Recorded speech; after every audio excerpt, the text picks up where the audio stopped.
Good afternoon, and welcome to the John F. Kennedy Jr. Forum. My name is Remy Hill, and I'm an economics concentrator, and I'm a junior studying economics at the college. I'm also a member of the JFK Junior Forum Committee here at the Institute of Politics. Before we begin, please note the exit doors, which are located on both the Park side and the JFK Street sides of the forum. In the event of an emergency, please walk to the exit closest to you and congregate in the JFK Park. Please also take a moment now to silence your cell phones. You can join the conversation tonight online by tweeting with the hashtag #MidtermForum, which is also contained in your program. Please now take your seats and join me in welcoming our guests, Douglas Heye, Marc Lotter, Symone Sanders, tonight's moderator, Margaret Talev, and the director of the Institute of Politics, Marc D.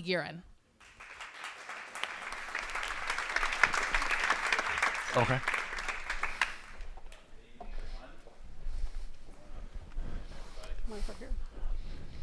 Good evening and welcome to tonight's forum, which is appropriately titled, What Happened?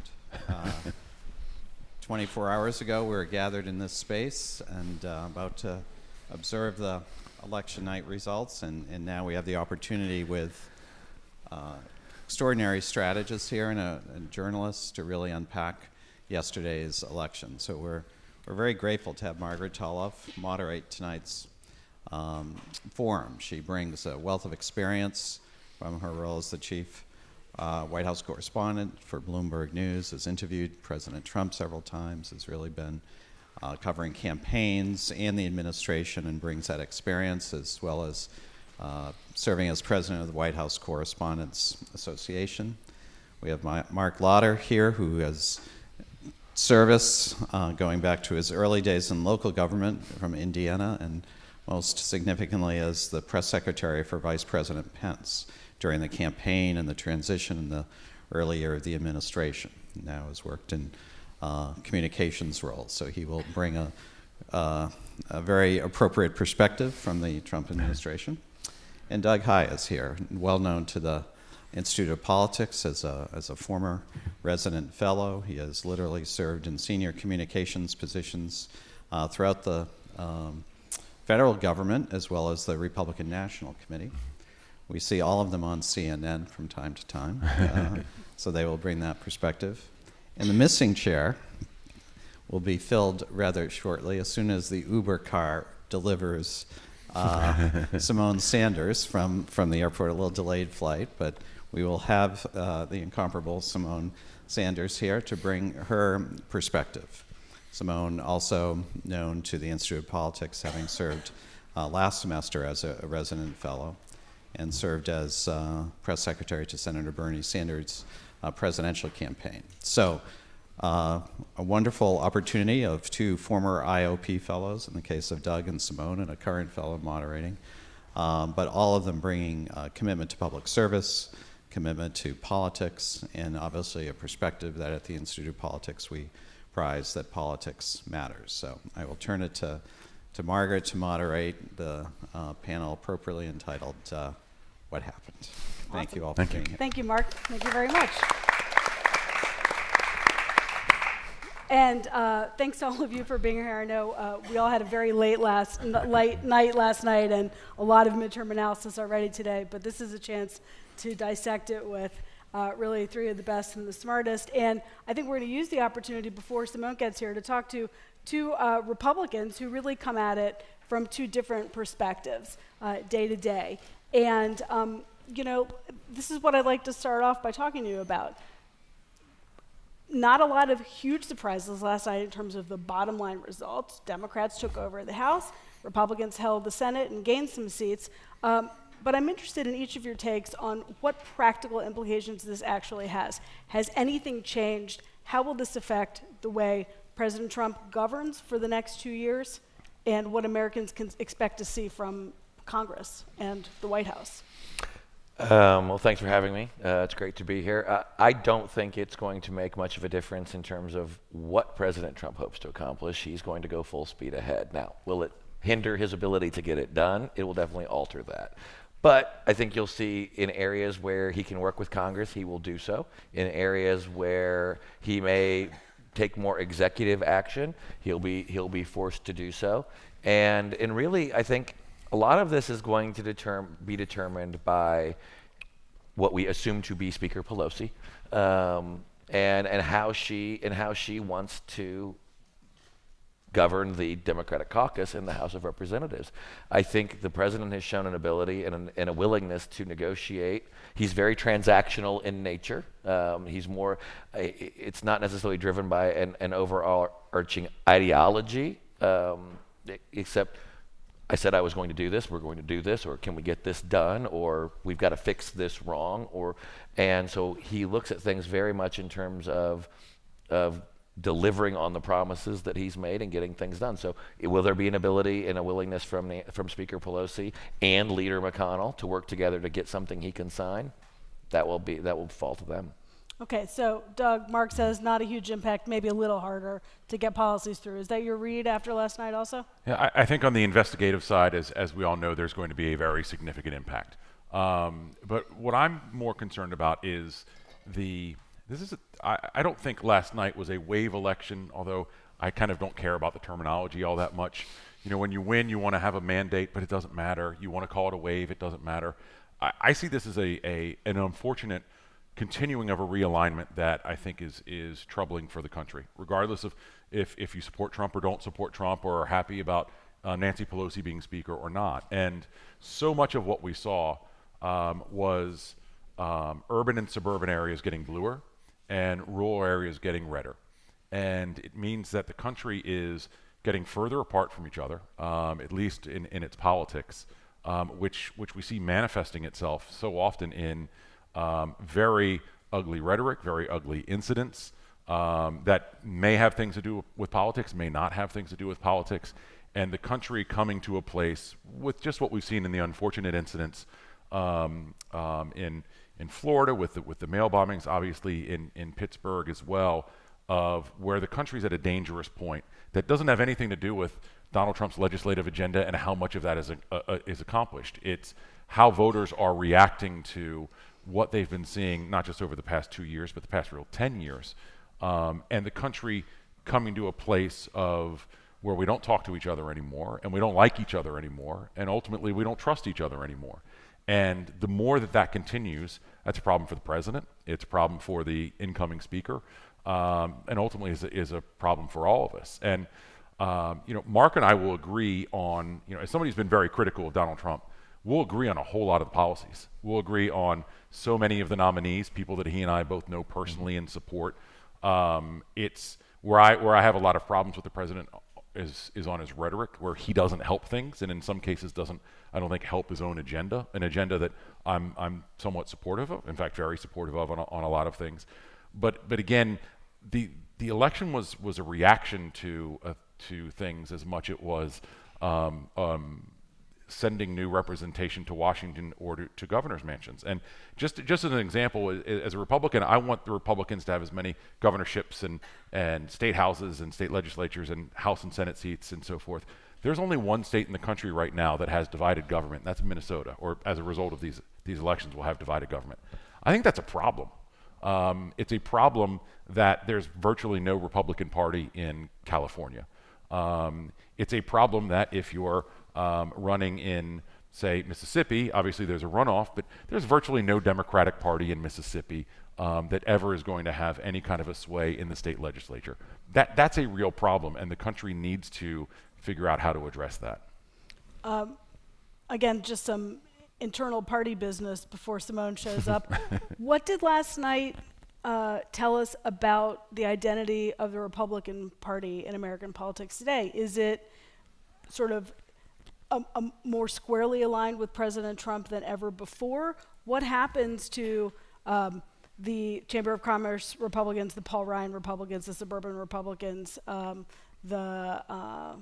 I still think they're there, and to your point, I mean, there are parts of the Republican Party that are going to be focused on the policies and the agenda, because for the most part, the chamber agenda is being fulfilled, the judicial agenda is being filled, the less taxes, lower regulation agenda is being fulfilled.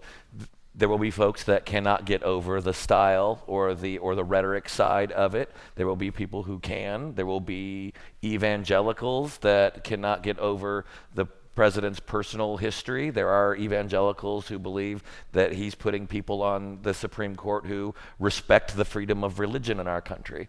And so they will look past personal indiscretions or personal past to get their policy side. With the exception of Utah religious voters, I would say overwhelmingly evangelicals and religious voters who were aligned with the Republican Party have shown an allegiance to President Trump so far. But in terms of the other part of the party, the part that Doug's talking about, do you think that some of those Republicans go to the Democratic Party or become unaffiliated and stop voting, or do you see a reluctant alignment with President Trump for the next 4 years also? I think the answer is both. A lot of Republicans who either didn't like Donald Trump or still privately don't like Donald Trump are very publicly aligned with Donald Trump. Keep in mind, Paul Ryan, as we all know, has been, at least privately, wringing his hands and very complaining a lot about how Donald Trump, has governed. He also stood in front of the White House and praised Donald Trump's exquisite leadership when the tax bill passed, right? So this is part of the deal that you make with yourself and with your party, and especially if you're a party leader, you have to lead your party and marshal your troops together. That's part of the deal that you make. But at the same time, a lot of these folks have lost. But I would argue it's not necessarily moderates who have lost. There's certainly some of that. It's more dependent on it's dependent more on where they're from than anything else. So just take the state of Virginia. We lost 2 suburban Virginia seats. Barbara Comstock, who's seen as a bit more of a mainstream Republican, though I tell you, having known Barbara for years, she is a fighting conservative. I mean, fighting without the G at the end with an N and apostrophe. And then Dave Bratt, and full disclosure, I used to work for Eric Cantor, so I have very specific thoughts on that one. But we'll talk about those later. But nobody, Dave Bratt lost because he was representing a suburban district that's changing for a lot of reasons. And part of it is some Republicans are leaving the party. That also means that Donald Trump is more popular in that party, even though that it's smaller. But you can't look at Dave Bratt and Barbara Comstock and think that they're 2 peas in a pod. They represent districts that are somewhat similar in that they're suburban in nature, and that's a real problem for Republicans moving forward. And I would just to build off your point about this is not new. I will tell you that when I started out in state and local politics in Indiana, our state House of Representatives, I believe, was 51-49. Republicans were barely in control, and there had previously been Democratic control. And then the entire state in 2008, in 2010, with President Obama, and you literally had Democrats, which were more Southern Democrats, not urban Democrats, were like, this is not the party that I believe in anymore. And they flew away from the party. And by the time I left, in terms of like 2010, 2012, the Indiana had supermajorities Republicans in both houses of Congress. The former president lost, 1,300 elected seats over an 8-year period at state and federal level. There was a realignment. Mm-hmm. You could see a part of this as maybe a realignment back, but you will also see a shifting of the demographics of the Republican Party, and you're seeing a shifting of the in the Democrat Party as well, as a more progressive wing of the party is now is gaining momentum and power. Okay, so we can all agree the re-election campaign / 2020 campaign started today. Maybe it started a couple weeks ago. Started the day after the Right. election. Started a couple years ago, but it's the new part of it started again today. Based on last night's results and based on what you know about President Trump, each of you, do you imagine that his tactic is double down, more of the same? This worked pretty well for me. I can afford losing the House. I have more leverage in the Senate. The message is working. Keep running that way. Or do you imagine that his takeaway from last night results in some kind of a recalibration, and what does that look like? Yeah, I tend to think that Donald Trump's reaction to everything that he does is an attitude of keep on trucking and keep on doing what you've been doing. And for his parochial purposes, it quite often works for him. In the past couple weeks, and this was obviously talked about in your study group a little bit, we focused a lot on the tactics of how Donald Trump was communicating over the past couple weeks. I didn't love how Donald Trump was communicating over the past couple weeks. But what we lost sight of was the larger strategy of it, because we focused on inflammatory rhetoric. The strategy that the president made was, this is not going to be a persuasion election, and if we try and make it a persuasion election, Republicans are going to get their clocks cleaned up and down the ballots and throughout the country. So he doubled down to maximize his vote. That was the strategy. In some ways it worked, in some cases it didn't. Certainly on the Senate side it did, and we can talk in more detail about certain races. But we focus so much on tactics because that's what, frankly, people like us when we're on the tube talk about all the time. But there are strategies behind that, and there are reasons for those strategies that we sometimes lose sight of. And clearly what we saw from the president today, as he was praising his glorious successes and not praising those who didn't fully support him, who lost, there's not a pivot here politically. Mia love, she didn't love me. Exactly. Yeah. Good stuff. No, Sorry, I Mark, think I think that's right, and to a certain extent. Now there will be an opportunity to see if there's ways forward together. Am I hopeful that there will be a lot of opportunities? No. I think we said it earlier, that there is a chance that there will be an infrastructure bill so they can check the box and said we worked together, and then when everything comes to a grinding halt and Republicans will go after the obstructionist Democrats, they will say, but we passed an infrastructure bill. Look, we worked with the president. And it's because everybody agrees on infrastructure. And you will have and I'm saying this from a more bipartisan nature, though. There are a number of bipartisan things that happen every day that will continue to happen every day. The parties came together to fight the opioid addiction. No one talks about it because it wasn't controversial. It was nearly unanimous in both houses of Congress. So those things will continue. But the president's legislative agenda is dead for the next 2 years, essentially, unless it's something the Democrats want to play ball on, right? Absolutely. And the Democrats' legislative agenda is dead unless it's something that the Republicans want to play ball on, because you're going to have to get it through the Senate. Well, you're it's going to never have to get alive to be dead. Right, you're going to have to get it through 60 votes in the Senate. Can I say there are two other things I would add on that. On the big picture, I've long thought that Donald Trump has a very unique opportunity. I worry that he squanders it sometimes, but to cut the deal and be the great negotiator that he's told us that he is on issues that a President Jeb Bush or a President Marco Rubio wouldn't be allowed to. So when we have the next awful school shooting, and we will, Donald Trump is in a unique position to cut the deal on guns that Republican voters wouldn't trust Jeb Bush to cut. On immigration, if he gets his wall funding, Trump is able to cut that deal. And he can also work with Democrats on tariffs in a way that's a bit more hand in glove than he can with Republicans, because being pro-tariff is a more democratic tradition, capital D Democratic position, than it is traditionally for Republicans. The other thing I would say is, while we talk about legislative agendas, there's also a lot of things that just the government needs to do to function, whether it functions well or not, to stay open, whether it stays open or not. You're never going to read a front page story in any paper about the labor HHS appropriations bill. But the new speaker and Mitch McConnell are going to need to find ways to pass those through their chambers so the president can sign those. And if they can't, we're going to have 2 years of brinksmanship. Speaking of which. Don't mind me, Doug. Don't mind me. We had a good day yesterday. We did? Yeah? We did. Look, I think Donald Trump, he came out today and said that it was the best day ever for Republicans. But I think it was a really good day for people on the progressive side of the aisle, for folks who believe in checks and balances.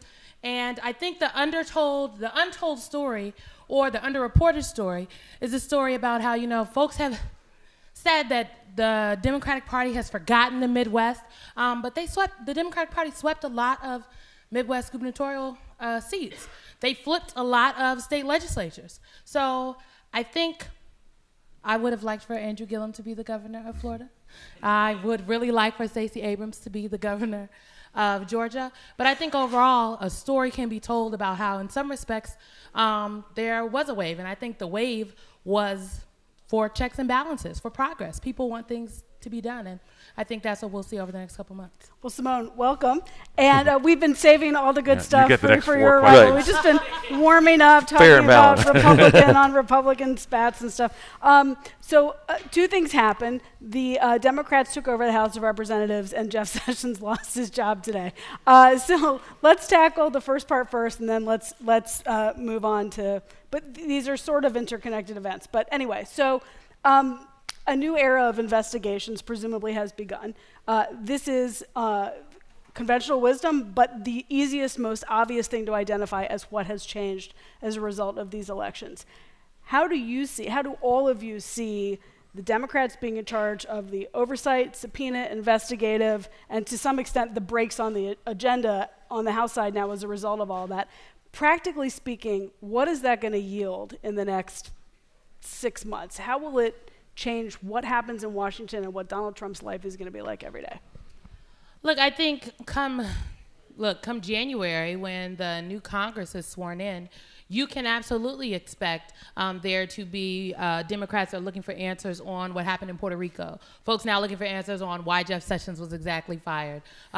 Trump's tax returns, emoluments, on down the line. And one could argue, I've heard people argue that, oh, well, that's not necessarily important. Democrats need to govern. And I think you will see folks govern. But again, Democrats ran across the country on checks and balances, on putting a check on the president. And in order to put a check on the president, you have to exercise your oversight. So I think that's what it will yield. It will yield Democrats keeping their promises.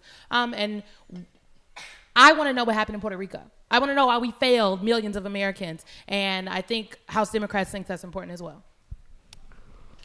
Doug, Mark. Yeah, I would tell you, ask an Obama official, what they thought about Darrell Issa, and who was the Republican chair of the Oversight Committee. And they tell you they hated him. And they hated him because he was dogged on the administration on everything. Elijah Cummings sat literally 2 feet away from him, who's now going to be the chair. And the Trump administration is going to hate Elijah Cummings because he is going to be the new Darrell Issa, a 180-degree different version of that, but he's going to play that exact role. And then you have every other new committee chair that's going to do the same thing. They are going to investigate nonstop. And a lot of that is good and proper, and obviously a lot hasn't happened in the past couple of years. The one thing I would counsel my Democratic friends on is, having worked in the House of Representatives on the Republican side in the late 90s, it's very easy to get over-enthused about your own investigations, what you're uncovering, and to get carried away with things. Republicans in the late 90s certainly got carried away with things, which resulted in an impeachment. Impeachment is already being talked about. We'll obviously see where things go and where the facts take us, but they need to be, I think, very careful in how they proceed to not overextend themselves and get carried away with themselves. We did it as Republicans, and it was a real boon in 1998 to Bill Clinton. Do you, we all know I almost called him President Obama. We all know President Trump likes a foil. My people occasionally play the role of that, but now there's new foil, it's the House Democrats. Okay, so we know that.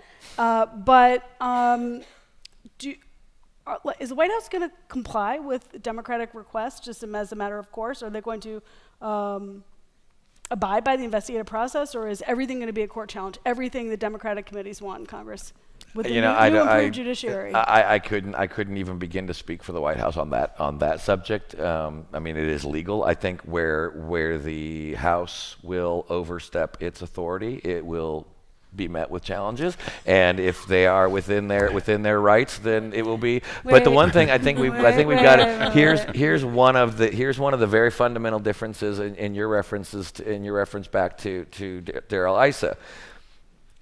The fundamental difference that we have here is that while Republicans opposed President Obama's policies and the direction he was taking the country, they didn't hate him as a man. They did not wake up every day revolted that he was the president, question the legitimacy of his presidency, and every single morning, Democrats. I'm trying to figure out what Congress is talking about. Every single morning. No, that's not true. Now, we know that from the moment President Obama was elected, there were Republicans in both chambers of Congress that said, we're not going to allow him to pass anything.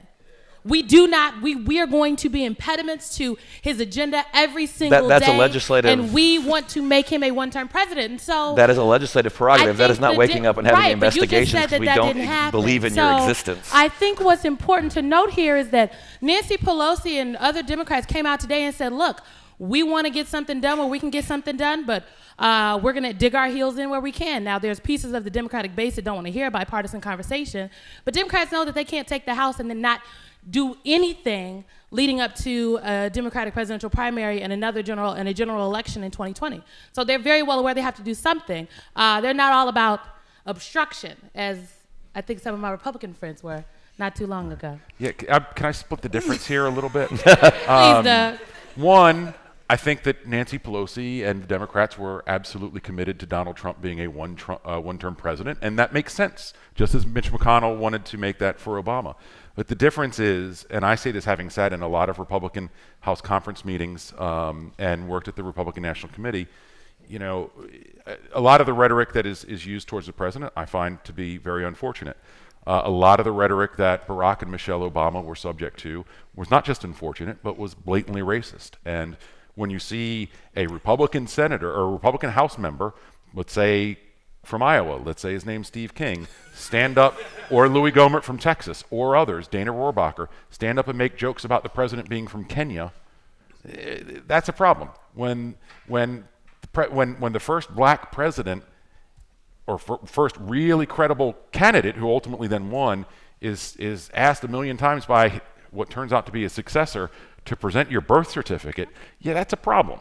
And you know, that's part of why we're further divided today than we ever are. And you know, we can't, Democrats firmly, and a lot of them truly hate and despise Donald Trump's existence. I wouldn't deny that for a second.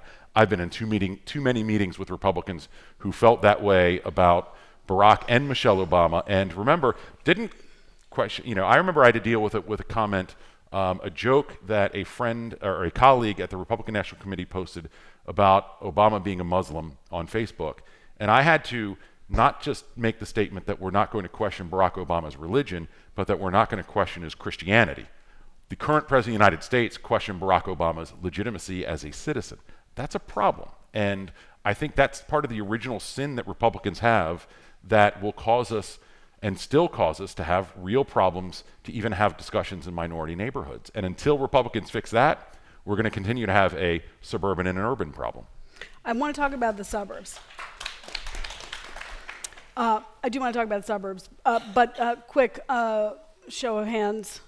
Impeachment, who thinks that this is a foregone conclusion in terms of something the House tries to bring? Anyone? Do you think this is a foregone conclusion? You think the House Democrats are still trying to figure out what they want to do? I think they're trying to figure out what they want to do. I think that they are likely to follow the same misguided, overstepping path that Republicans did in the late 1990s. So you think they do pursue it? I think they're discussing it, and the question is not going to be whether they're discussing it. The question is, what is their base expecting them to do?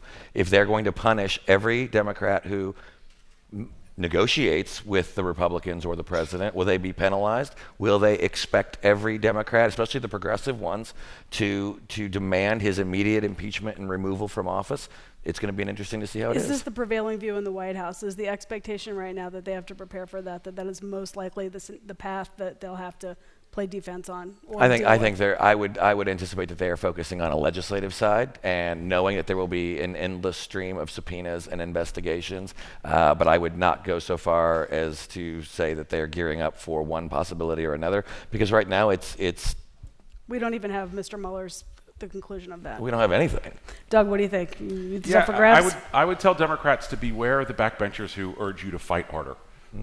This is what Republicans dealt with in 2010, 11, 12, 13, 14, where we didn't have a strategy to win rounds, knock down our opponent, win the fight. It was just a call to fight more and is more tactical based than strategically based. And if it happens, it's because they can't hold back those forces that say, you need to fight more. It's more attitudinal than it is anything about what the president will have done or not done. Symone, how do you perceive the discussion about how to proceed and what it will be based on inside the Democratic Party? So I've sat in the House Democratic messaging meeting on many occasions over the last couple months, and I can tell you that it was there was a very small contingency of House Democrats at that time that were talking about impeachment, and today there still are. I think the outside narrative from the White House and the media and other Republicans on the campaign trail was that Democrats were going to come out of the gate with impeachment. That's not what folks ran on, frankly. That's not what people elected this record number of women in the House to do. That being said, if something credible comes down the pipeline, I think Democrats are absolutely prepared to have the impeachment conversation. But I think they would rather put a check on the president because, as most folks know, the House can impeach him, but the Senate is not going to go anywhere. And so, is that really a win for House Democrats? No. Do the House Democrats want wins? Yes. I think we all agree on that. Yeah, we all agree on that. Do we see Donald Trump's tax returns by next summer? I think Donald Trump is not giving up those tax returns. I think you have to go to court to get them. And the next court and the next court until it goes to the highest court. To the 6-3 Supreme Court. We know who lives there now, so I don't know if we'll ever see him. So before we move to Jeff Sessions and then your questions and Robert Mueller and the fate of the free world, okay, so last night, was this election about healthcare? Was it about immigration? Was it about women? Was it about the suburbs? I think the election in large part was about healthcare.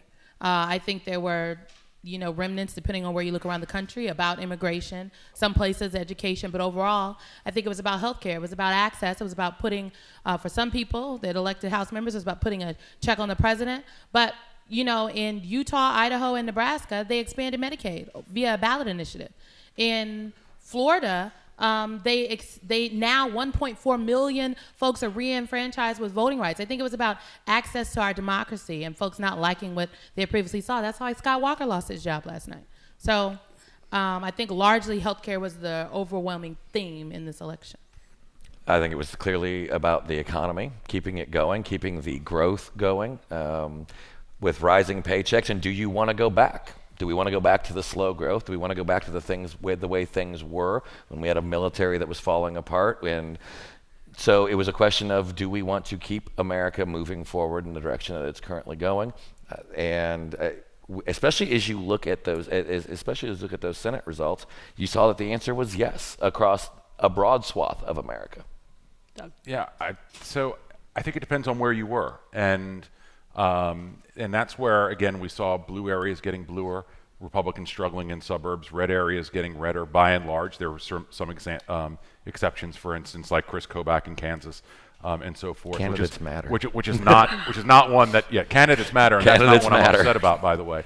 But we also saw a lot of crosswinds in this. If you had told me yesterday morning that the Democrats are going to take 35 House seats, and it may go up to 37 maybe, when everything is told in, and yet we wouldn't, and that the Democrats wouldn't win the governor race and the Senate race in Florida, I would have said you're crazy. Mm-hmm. How is that possible? If two of the first two races that we know are done are Curbelo losing and Donna Shalala winning in Florida, oh boy, we've got a big problem, and it's not just a House problem. There were too many crosswinds in this election to take one narrative of it's an anti-Trump or it's not.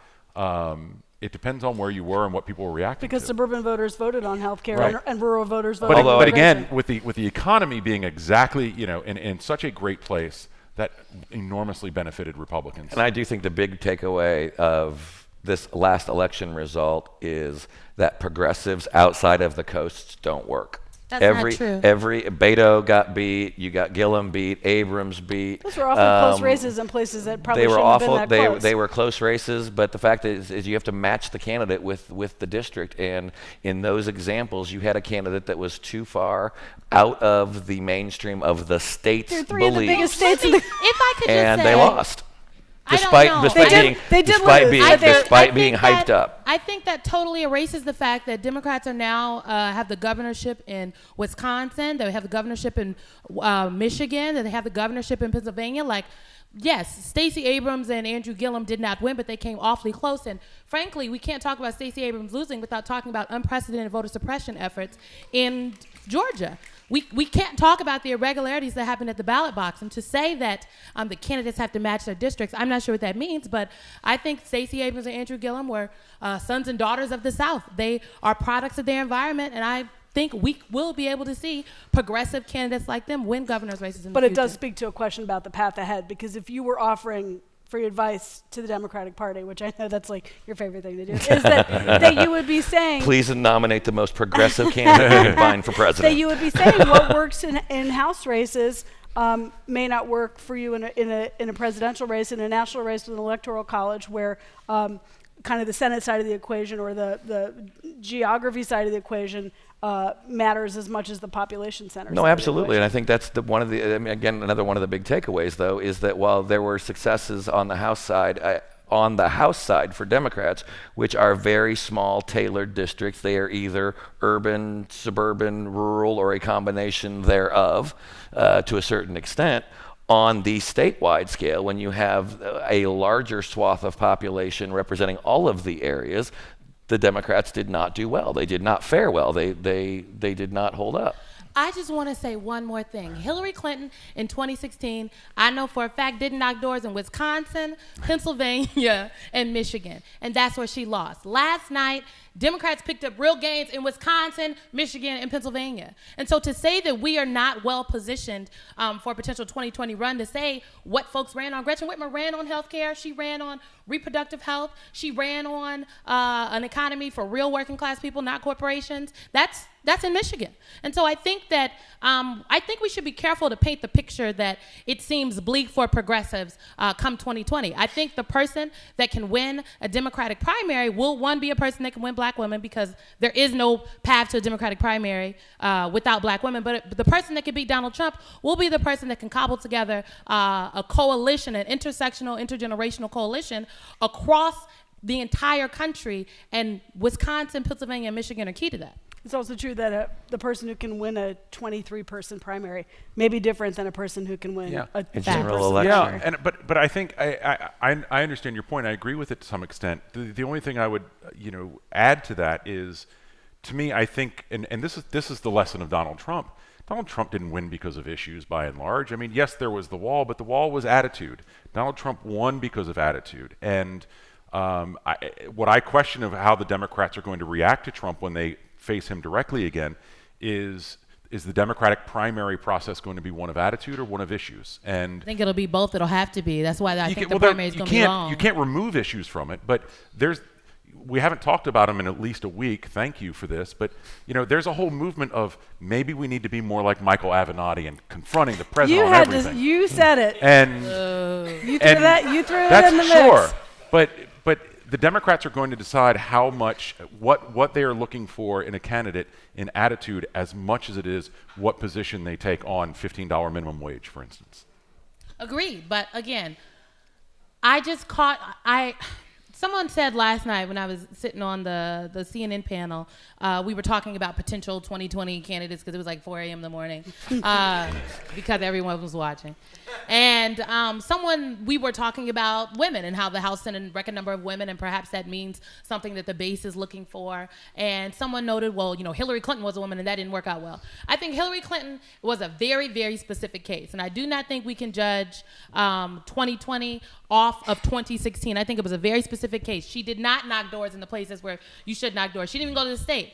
There were young people did not come out. I think Florida is now different. 1.4 million voters are now have their voting rights restored.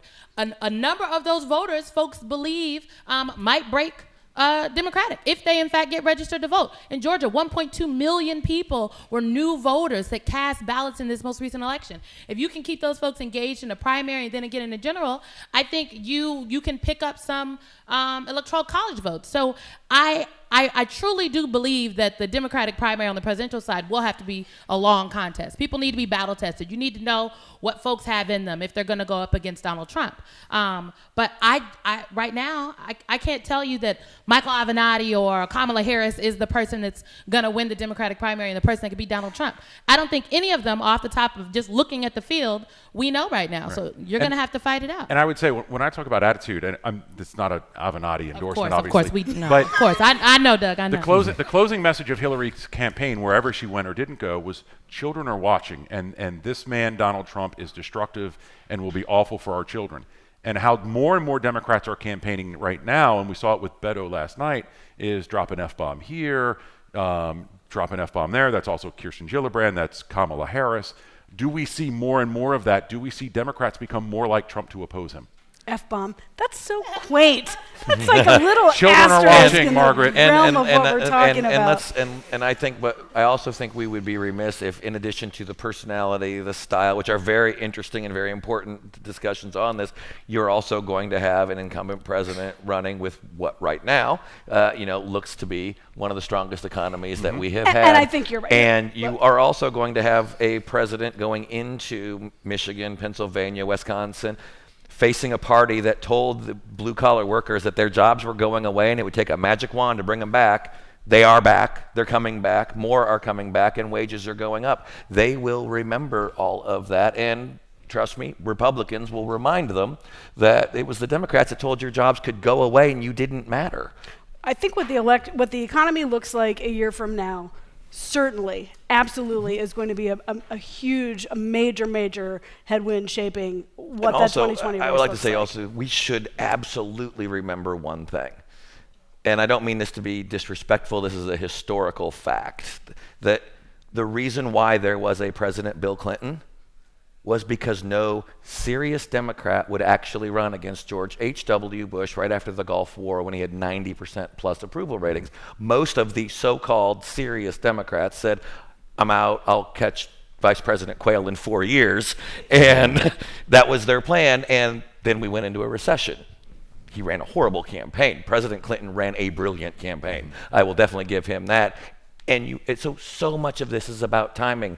Who's going to step forward? Who will catch fire at the right time? What does the economy look like? What's going on the world stage? We can sit here, all of us can sit here today and say things that a year from now we're like, wow, has the world changed? We have no idea what's going on. We don't know now about the state of what may be the biggest variable then. One thing we do know before we actually have this Attorney General conversation and take your questions is that last night was a really big night for women, and primarily that was true for Democratic women, although there were some women on the Republican side who had gains in some important races.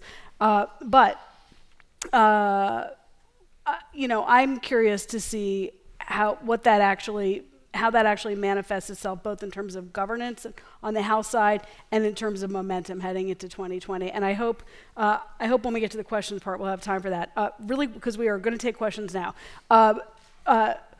Who's the next Attorney General? Does it matter? Will Bob Mueller be allowed to continue his investigation? Is something crazy about to happen or not? Okay, I'm going to go first. I don't know. Definitely. Definitely crazy. Yes. Okay. Ditto. I agree. Who's the next Attorney General? I don't know. Does it matter? No, I think it does matter. Absolutely. Not from a standpoint of the Mueller investigation, but in terms of the very real things that the Attorney General does on a daily basis. And in many areas, there was considerable concern amongst Republicans. A lot of it was you could see on television with the direction of things. And so, look, Jeff Sessions is someone that I know well, and I thank him for his service to our country, both as a senator and as Attorney General. And now it's up to the president to nominate someone else to be confirmed by the Senate. I haven't checked my email. But this is also why elections matter. It is now whoever Trump nominates. It's just a little bit easier for them to get concerned because of the Senate. Yes, that's exactly. I mean, I guess that's what I meant in terms of the nominee, assuming that he nominates someone who. Well, and we talked to Chris Kobach. I think if he nominates Chris Kobach, I think people in the Senate are very hard pressed to just cast that And this doubt. is one of the things we talked about in the earlier event, is that because you had a pickup of what looks to be now about 4 seats, I think, in the Confirmation United gets States that much Senator, easier. the confirmation gets easier, and also you have some of those more moderate voices that may have tried to delay or demand a certain type of candidate in order to get their vote. Because when you have a 1-seat majority or a 2-seat majority because of the vice president's vote, those 2 moderate voices held a lot of sway. They decided it. That doesn't happen anymore. Does the president allow Mr. Mueller's investigation to continue to its natural conclusion, or does he short-circuit it? I think, as he said today, that he's been going on. He still hasn't found anything, so why stop it now? He could have stopped it at any point before. I think that would be smart. And keep in mind, there's a new House Intel chair who's certainly going to be investigating Trump. And my old boss, Richard Burr, is still doing the Senate investigation. So there's a lot going on this. You think it goes forward? Yeah, I think he goes for it. Okay. Guys, the moment you've all been waiting for. We would love to take some of your questions. How are we going to do that? Do we have a microphone moving about the audience somewhere? Terrific. There are 2 microphones if you guys would like to stand up, get in line. And remember, the tighter your question, the more questions we can get in. So on that note, take it away. Hi there, my name is Devontae Freeland. I'm a senior at the college. I'm from New Jersey. And I'm really impressed by the democratic infrastructure we've seen built in Texas, Georgia, Florida. That's really exciting to me. It's like rare that I get to see my Texan colleagues at the college excited about a candidate they get to vote for. Does that stick around? Are we going to be able to harness that? Is that actually meaningful for the next election? Are Republicans concerned by that at all? That this was a race that was actually close and competitive, that Ted Cruz almost lost, or in Georgia or in Florida as well. What does that mean for next cycle? I'll take the Democratic answer. Yes, it matters for the Democratic Party in Texas, and I think nationally. And the question of if it sticks around, the answer is, does the Texas Democratic Party, but the Democratic National Committee at large, have a plan to keep that energy in place? I'd like to note, it's not like the DNC had all this money this cycle. They put out a press release that said they put $1 million across 6 states in African American Latino turnout. That ain't a lot of money. I work on the super PAC side right now. That's not a lot of money at all. So the question becomes, what kind of investments is the party nationally willing to make in places like Texas, Georgia, Florida, and other places across the country? You guys want to touch that? Yeah, I think Simone's exactly right. I'm from North Carolina, born in New Jersey, so thank you. I love my home state. But which, by the way, New Jersey, every 2 or 4 years we say a Republican's got a chance, and it's like Charlie Brown. The football gets lifted, and Republicans don't have a chance. Yet again, as we saw Tuesday night, and as Democrats say about Texas. Yes. Yeah. Lucy with the football. Exactly. But I look at North Carolina, where Barack Obama built an amazing organization, and the Hillary Clinton organization didn't go away either. And so when Hillary was running in 2016, I thought there was a real shot that North Carolina could get turned. And when Obama won in 2008, in part, he just caught everybody by surprise. Nobody expected the African-American turnout in places like Charlotte and Durham to be as massive as it was. And you had all the HBCUs, there were 11 in the state that were like turnout centers, right? They were machines for Obama. But Hillary wasn't able to capitalize on that. There's still a lot there if you look at what's going on in the state with the General Assembly and Moral Mondays and everything. But there's a lot of work to be done there. The infrastructure's there, but you still have to harness it. Hi, I'm Noah Harris, a first year at the college, and I'm from Mississippi. It's safe to say pollsters missed the mark in 2016, but do you feel they did a better job quantifying leading up to last night, and how do you think they could do a better job leading up to 2020? I think they got a little better, but not much, and I don't think they're having I think pollsters are struggling to try to identify the turnout model. They're probably a little bit better on it in certain levels, but they're still just not getting it. I'll use the example from my home state of Indiana, where the latest polling had that Senate race as being tied 1 point or not. The Republican won by 10. It wasn't a surprise. That's a pretty big miss on that. There were misses in Missouri. There were misses. Texas was closer. Texas was closer than they actually And had. look at Florida. Florida, everyone knew they were going to be close. I don't know if they knew they were going to be this close.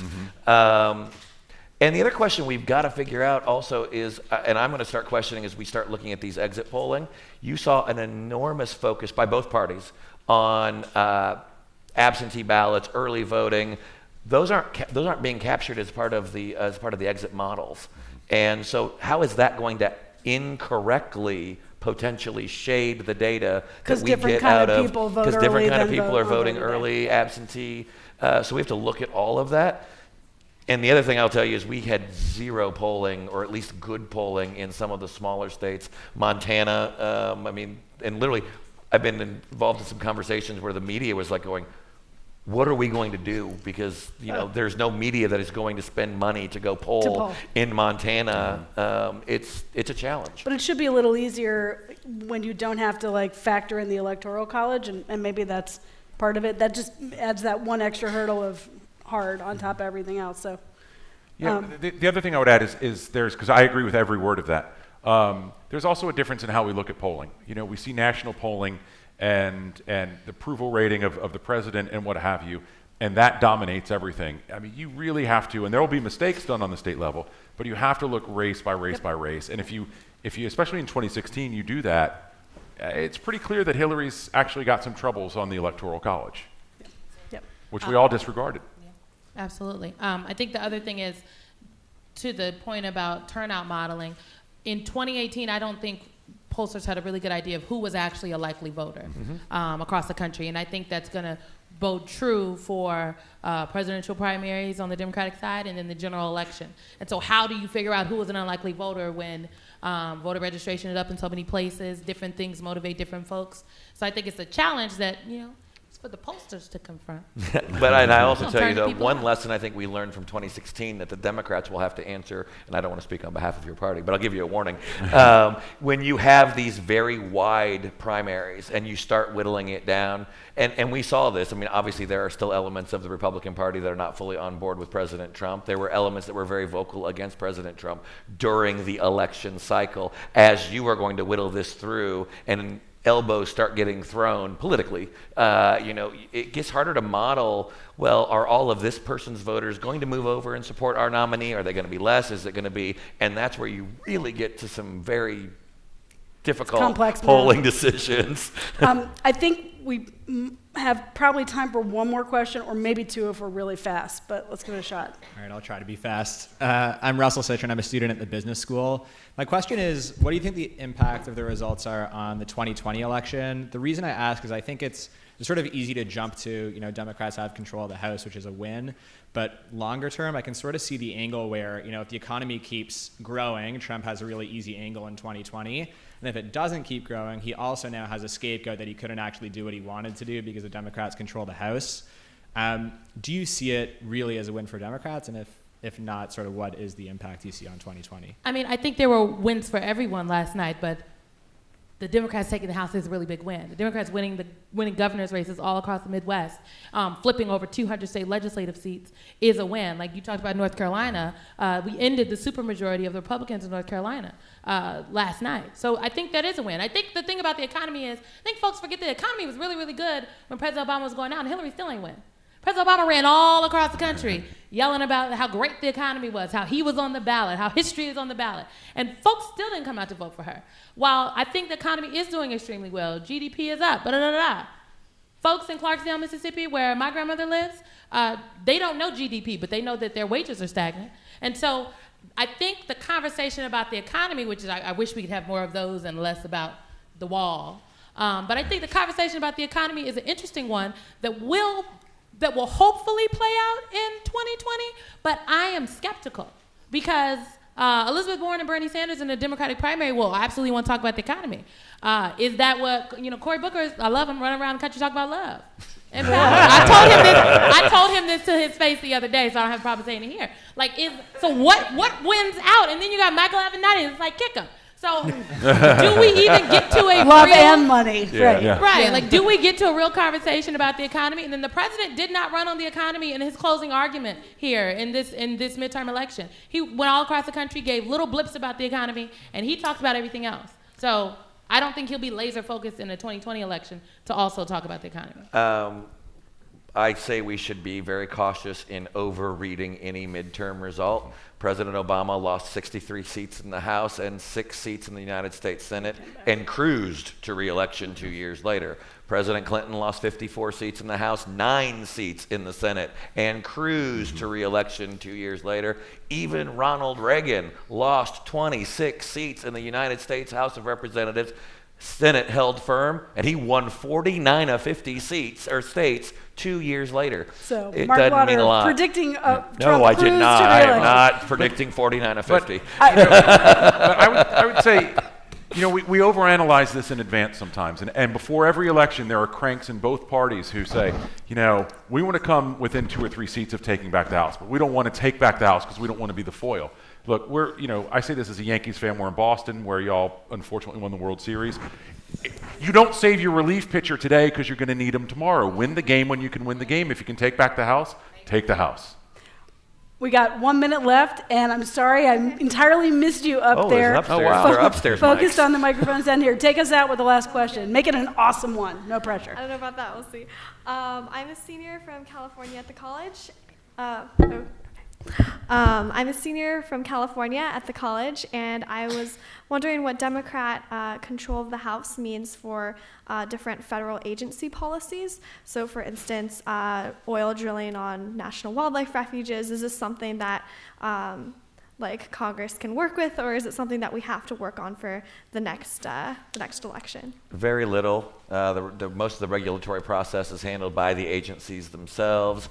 And if the House were to try to put something into a spending package or a bill, the Senate would have just as much ability to remove it. You might get a few things that go through in a bipartisan fashion. If it's something that the Democrats are going to say, this will kill the bill if we don't have it, and you'll have the Republican Senate do the same thing, telling the Speaker, going, if you guys take this out, it's done, we're not passing it. So, but by and large, it probably won't have much of a difference on the regulatory side. State of California versus the U.S. and which of the 5,000 current state of California versus the U.S. are you referring? And a shifted judiciary. Yeah. Okay, on that note, I want to thank all of you and all of our panelists so much for joining us on the day after those midterms. Thank you very much.